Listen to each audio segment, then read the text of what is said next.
Hey guys, எல்லோரும் எப்படி இருக்கிறீங்க? எல்லோரும் சூப்பராக இருப்பீங்கன்னு நினைக்கிறேன். நானும் ரொம்ப சூப்பராக இருக்கிறேன்.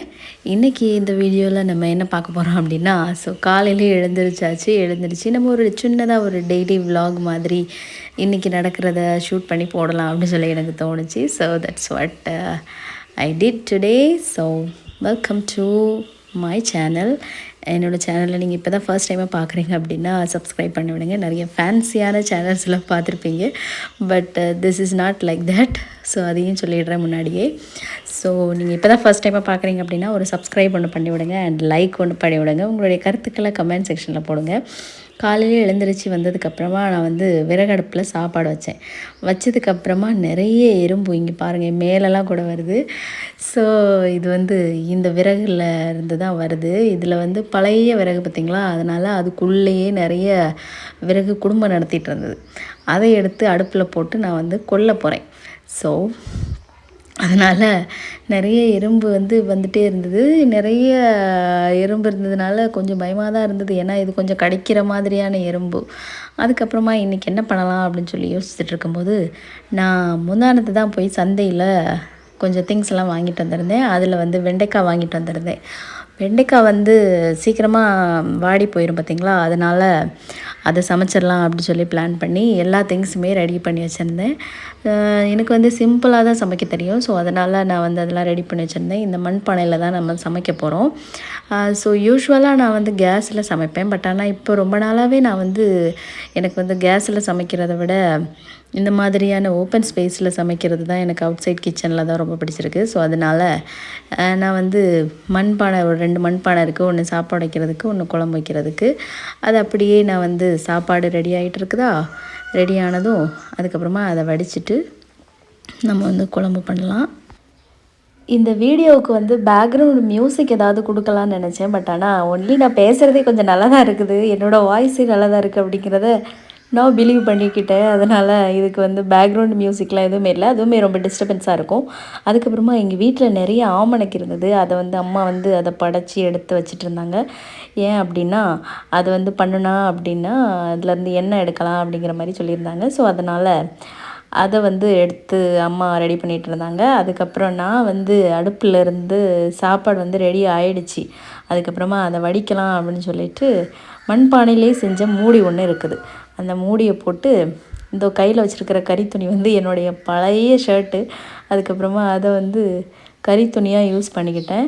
ஸோ இதெல்லாம் பார்க்கும்போது தோணலாம், எப்படி இருந்த அமுதா இப்படி ஆகிட்டனே அப்படின்னு சொல்லிட்டு. But I like it so much. நான் எங்கே இருக்கிறேன், எப்படி இருக்கிறேன் அப்படிங்கிறது முக்கியம் கிடையாது. நான் எப்படி சந்தோஷமாக இருக்கிறேன்னா அப்படிங்கிறது தான் முக்கியம். So as of now I am happy. அதுக்கப்புறமா நம்ம வடித்து முடித்தாச்சா. அதுக்கப்புறமா நான் சமைச்சு குழம்பு வைக்கலாம் அப்படின்னு சொல்லிட்டு அந்த மண்பானை ஒன்று காட்டினல, அந்த மண்பானையை எடுத்து வச்சாச்சு. வச்சதுக்கப்புறமா இதுதான் மேலேருந்து மேலே ஒரு கொடி மாதிரி போயிட்டுருக்குல்ல, அது சுரைக்காய் செடி. அதுக்கு மேலே நான் ஃபோனை ஒரு ட்ரைபோர்டு மாதிரி யூஸ் பண்ணியிருக்கிறேன். அதை செட் பண்ணிகிட்டு இருக்கும்போது ரொம்ப காஞ்சிடுச்சு அடுப்பு. அதுக்கப்புறமா எண்ணெய், கடுகு, வெந்தயம் எல்லாம் போட்டு நல்லா பொரிஞ்சதுக்கப்புறமா கருவேப்பிலையும் போட்டாச்சு. கருவேப்பிலை நமக்கு இன்ஸ்டண்ட்டாக பக்கத்துலேயே பறிச்சிக்கலாம். ஸோ அதனால் அப்படியே பக்கத்துலேயே பறித்து கருவேப்பிலையும் போட்டாச்சு. கொஞ்சம் வீடியோ கிளியராக இல்லை, பிகாஸ் புகை ரொம்ப வர்றதுனால அவ்வளோவா எனக்கு கிளியராக எடுக்க முடியல. அதுக்கப்புறமா எது பண்ணினாலுமே ஒரு புளிக்குழம்பு பண்ணினாலே ஒரு பழக்கம், 4-5 மிளகாய் இந்த மாதிரி அரைதாக கட் பண்ணி, அதாவது முழுசாக கட் பண்ணாமல் நடுவில் மட்டும் கட் பண்ணி அப்படியே தூக்கி உள்ளே போடுறது. அதுக்கப்புறமா கொஞ்சம் வெங்காயம் போட்டாச்சா. முன்னாடிலாம் நான் குழம்பு வைக்கும்போது வெங்காயம் ஈக்குவலாக தக்காளி இந்த மாதிரி போடுவேன். ஆனால் இப்போ தான் வெங்காயத்தெல்லாம் கட் பண்ணிவிட்டு கொஞ்சம் தாளிக்கிறதுக்கு மட்டும் எவ்வளோ போடணுமோ அந்த மாதிரி போட்டிருக்கேன். இதுவுமே கொஞ்சம் ஜாஸ்தியாக தான் படுது எனக்கு. கொஞ்சமாக போட்டாச்சா. போட்டதுக்கப்புறமா அது கொஞ்சம் வெந்துட்டுருக்கட்டும். அதுக்கப்புறமா தக்காளி எல்லாம் போட்டு நான் அப்படியே கொஞ்சம் குழம்பு வைப்பேன். அண்டு இதெல்லாம் குழம்பு வைக்கிறது ரொம்ப பெரிய விஷயந்தான். பட் ஆனால் நிறைய பேர் குழம்புலாம் இவ்வளோ சிம்பிள் அப்படிங்கிற மாதிரி நிறைய பேருக்கு தோணும். சிலவங்களுக்கு குழம்பு வைக்கிறது ஒரு பெரிய டாஸ்க்காக இருக்கும்.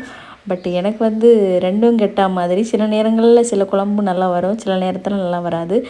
யூஸ்வலாக இந்த வெண்டைக்காயை நல்லா வதக்கி எடுத்து வச்சுட்டு அதுக்கப்புறமா தான் இந்த மாதிரி குழம்பு வைப்பாங்க. பட் ஆனால் நான் அப்படி தான் பிளான் பண்ணினேன். அதுக்கப்புறமா பிளானை நானே மாற்றிட்டேன். ஸோ வெண்டைக்காயை போட்டு இதிலே போட்டு வதக்கி எடுத்துட்டு அதுக்கப்புறமா அப்படியே குழம்பு வைக்கலான்னு சொல்லிவிட்டு அப்படியே உள்ளே போட்டாச்சு. இதில் வந்து கொஞ்சம் நூல் நூலாக ஒரு மாதிரி வரும். அதனால தான் அந்த மாதிரி எல்லாம் பண்ணிவிட்டு அதுக்கப்புறமா குழம்பு வைப்பாங்க. பட் ஆனால் நான் வந்து அதுக்குள்ளேயே போட்டு அப்படியே எடுத்தாச்சு. ஸோ அந்த மாதிரி பண்ணிகிட்ருக்கிறேன். உங்கள் வீட்டில் எந்த மாதிரி சமைப்பீங்க, எந்த மாதிரி சமைப்பீங்க அப்படிங்கிறத கமெண்ட் செக்ஷனில் சொல்லுங்கள், நானும் தெரிஞ்சுக்கிறேன். ஸோ ஃபார் இது வந்து ஒரு கேஷுவலான விலாக் தான். அண்டு உங்கள் வீட்டில் என்ன சாப்பாடு குழம்பு அப்படிங்கிறத கமெண்டில் சொல்லுங்கள், நானும் தெரிஞ்சுக்கிறேன். அண்டு இந்த மாதிரி அடுப்பில் சமைக்கிறது உங்களுக்கு பிடிக்குமா? அண்டு இதை வந்து நிறைய பேர் நினைப்பீங்க, இந்த அடுப்பில் சமைச்சா உங்களுக்கு வந்து எதுவுமே கிடையாது, ரொம்ப ஏழை அப்படிங்கிற மாதிரியெல்லாம் நினைப்பீங்க. பட் ஆனால் உங்களுடைய கருத்துக்களை சொல்லுங்கள். பட் இப்போ இருக்க காலத்தில் வந்து கேஸ் அடுப்பில் சமைக்கிறத விட இந்த மாதிரி சமைக்கிறதுல எனக்கு ரொம்ப ஹாப்பி. முன்னாடியெல்லாம் எனக்குமே வந்து இந்த மாதிரி அடுப்பில் சமைக்கிறத வந்து அவ்வளோவா எனக்கு பிடிக்கவே பிடிக்காது. ஏன் நம்ம இப்போ அடுப்புலலாம் சமைக்கணும் அப்படிலாம் தோணும்.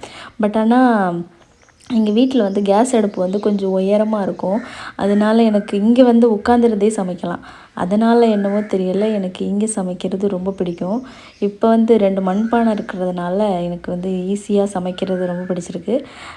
மேக்ஸிமம் நான் சமைப்பேன், அப்படி இல்லைன்னா எங்கள் அம்மா சமைப்பாங்க. ஸோ அதுக்கப்புறம் எங்கள் அக்கா இருந்தால் அப்படின்னா எங்கள் அக்கா சமைப்பா.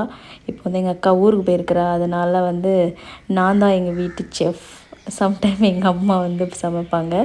ஸோ இந்த அடுப்பில் தான் நான் வந்து சமைச்சிட்ருக்கிறேன். இதில் இப்போது எறும்புகளெல்லாம் கொஞ்சம் மாறிடுச்சு, அதனால் அப்படி இருக்கிறது. ஸோ ஃபைனலாக வந்து குழம்பு ரெடி ஆகிடுச்சி. ஸோ இப்படி தான் குழம்பு நான் வந்து ஈஸியாக வந்து இது பண்ணிவிட்டு அதுக்கப்புறமா தேங்காய் வெங்காயம் அரைச்சி ஊற்றிருக்கிறேன். அதுக்கப்புறமா புளிக்குழம்பு பொடி கடையில் வாங்கிட்டு வந்துருந்தேன் சந்தைக்கு போய்ட்டு இருந்தப்போ. அப்போ போல் அதையும் உள்ளே போட்டு உப்பையும் போட்டு கலக்கி ஸ்டாப் பண்ணியாச்சு. That is what I did.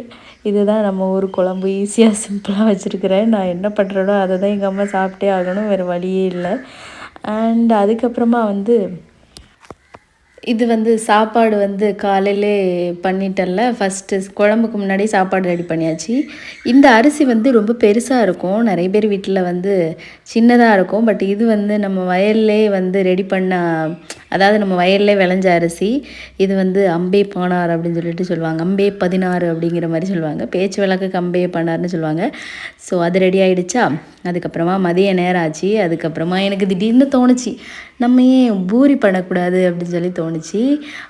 எங்கள் அக்கா பண்ண தந்தா லாஸ்ட் வீக் வந்து. அதுக்கப்புறமா எனக்கு திடீர்னு சும்மா இருக்கும்போது சரி பண்ணலாம் அப்படின்னு சொல்லி தோணுச்சு. அதுக்கப்புறமா கொஞ்சம் மாவு இருந்தது. ஆல்ரெடி எங்கள் அக்கா வாங்கி வச்சுட்டு போயிருந்தா. அந்த மாவில் கொஞ்சம் பாதி இருந்தது. அந்த பாதி மாவை எடுத்து அப்படியே கொஞ்சம் பிசைஞ்சி வெயிட் பண்ணலாம் இல்லை, அப்படியே எடுத்து பிணைஞ்சி அதுக்கப்புறமா மாவெல்லாம் எனக்கு தெரிஞ்ச மாதிரி நான் வந்து பண்ணியிருக்கிறேன். இந்த பாட்டிலோட கதை என்ன அப்படின்னா, இது வந்து ஒரு ஆயில் டிஸ்பென்சர் மாதிரி.